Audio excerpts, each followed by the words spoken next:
Well, hello there from Florida. I've had a busy week in the grueling heat. Today at 6 a.m., I went outside to take my trash can to the curb, and it was 87 degrees already, and it felt like 90 something. It was so humid. And then I went, did a couple of jobs, and it was 96 like at 11:30, 12 o'clock today, noon, and it felt like 112. And this is the weather we've been having now. It's not raining so much anymore, but we're so soaked like a sponge that it's still very humid. And, there really is a difference between wet heat and dry heat. Just here to tell you. Anyway, I wanted to talk to y'all a little bit tonight, some more about Qigong and some basic things to think about, because the principles are actually pretty simple. And then as we delve into it more, then the intricacies show and you get more meaning and depth to how we move and how we breathe and how we feel and thus how we think. So it's a chain, it's a circle, and we strengthen all the little chains in between by practicing Qigong. So, as you know, I went through this weird foot thing on both of my feet, and it started with a wound on my right ankle and ended up turning my left foot very fluid filled and swollen, edema. And I had to massage it out, work it out. And I even went and saw my cardiologist because it concerned me. But I'm healthy. I'm in really good shape. So I'm going to keep doing what I've been doing. I made some pretty significant changes to my diet, and that's a whole other discussion. But back to some simplicity behind Qigong, Tai Chi. Basically, let me show you something. Basically, there's 3 ways that our bodies move. And it all actually starts from right here, our solar plexus and our core muscles, our lower dantian down here. All of this. This is our energy engine, our center. It's the center of our balance. It's the center of our breathing. And it's the center of our moving. And if you stop and think about the human body and anatomy, which of course I do, being a retired x-ray tech, it rather fascinates me. When you break it down, we only move in 3 different ways. Think about it. One thing we do is pendulum. Back and forth. We have to do that in order to walk, in order to take steps. So that's one move, like a pendulum swinging. And our center is still pretty much staying in, the center. And there's an exercise that shows this very well. It's called walking bear.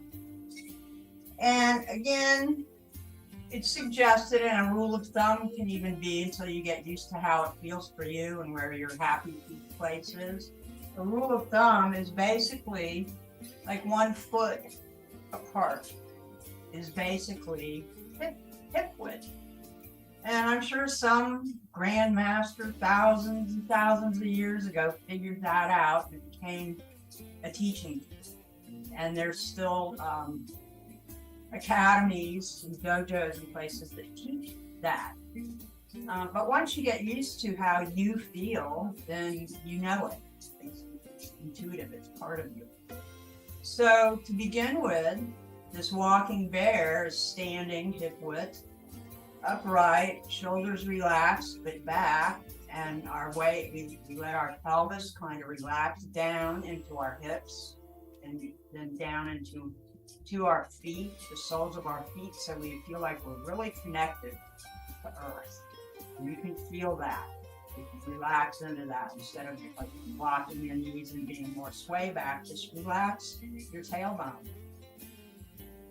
Fall into that feeling. And then your hands are out by your sides, palms facing downward, but there's an angle to them. Not stressed too hard, but up like this. And you just, like a bear walking. My arms aren't locked, they're bent. My legs aren't locked. I'm just shifting weight so that one foot and leg becomes full, and the other one is up in the air, becomes empty of weight. And that's how we walk. So that's one way we move, a pendulum. Another way we move is up and down, up and down. We couldn't climb up steps if we couldn't go up and down. We need that to move the way we do. So another exercise that exemplifies this, how we move, and it's a really good exercise, is called supporting the heavens. And when you start again, you find your happy feet about hip width apart, and your knees are bent, relaxed, not too bent. You don't have to be like way down. You're not going to do a squat. You're going to be standing comfortably with your tailbone relaxed down, not sway. But like that, your heels feel grounded. And so that's how your stance will be. And then what you're going to do is kind of bend down just a little bit more with your arms like this. And then come up and support the heavens. When you come up, you're actually going up, stretching your entire spine. And then for people who have sore shoulders, it's good to think about relaxing this way. Our energy going backwards. Relax your fingers, your wrists, your elbows, and then your shoulders. And you're exhaling and relaxing, your knees bend again. And you come up again. And you're stretching. And inhale. You can even go side to side a little if you want to. And you come back down. You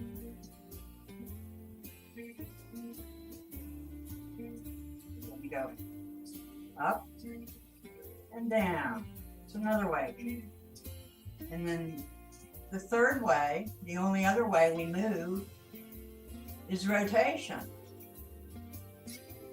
So, like this. And this move, there's so many parts in our bodies that do that. We twist our wrists, rotate them, our shoulders, our necks. So every other move we make, any other move we make, is a combination of those three things happening in a kind of an order. And it all starts from here. And that's good to think about when we practice Qigong slowly. We want to increase our balance. We feel stable and connected. It makes us think about our core. And so an exercise you can do that shows twisting really well is kind of what I've been doing. It's called hugging the Buddha. And so you can see my arms are up, but they're not out stiff, they're relaxed. My shoulders are down and relaxed. I'm in, my tailbone's relaxed and Wu-Ji. It's called Wu-Ji, W-U-J-I. And as I stand this way, then all I'm doing is turning from my hips. And I'm not moving my arms, they're relaxed. My hips are turning. And one thing you can do, because our bodies are put together kind of on weird angles, like 45-degree angles of things, that's how we articulate a lot, how our joints connect. So when you're twisting, especially like this with your spine, you might even want to go looking a little chicken leg inwards. It needs to go inward a little.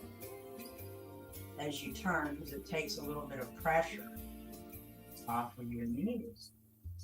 You just rotate your hips from side to side, and if you notice, even while you're doing this, there's a slight pendulum that happens. It's not a full weight and a complete empty weight on your legs, but you can feel a slight shift of your weight as you do this. So all the moves that we do, anything we do, it's a combination of those three things. And Qigong is this really cool art that's so old that we figured out by moving slowly and being mindful of how our body feels and what it does, how to direct our energy and keep our energy engine charged. We can direct our energy from our core outward and upward and around, or if need be, we can bring it in and receive it. Pack all that good energy back down, right back down into our core in here. And then, we've charged our battery a bit, all by basically a myriad, thousands upon thousands of variations of either moving like a pendulum, going up and down, or rotating. So, y'all have a good evening. I'm gonna go do another little practice where it's not so hot. My house is it's 80, which feels cool to me, but it was so hot today outside that I'm telling you, my sweat was sweating. It was that hot. And I had to call it quits. I've been working earlier, starting at about 7:30, 8 in the morning. And like I said, I was up, it was dark still outside at 6 o'clock in the morning, and it was already 87 degrees and felt like mid-90s. So that's how Florida is right now. Anyway, you guys stay cool. Peace out. Love y'all.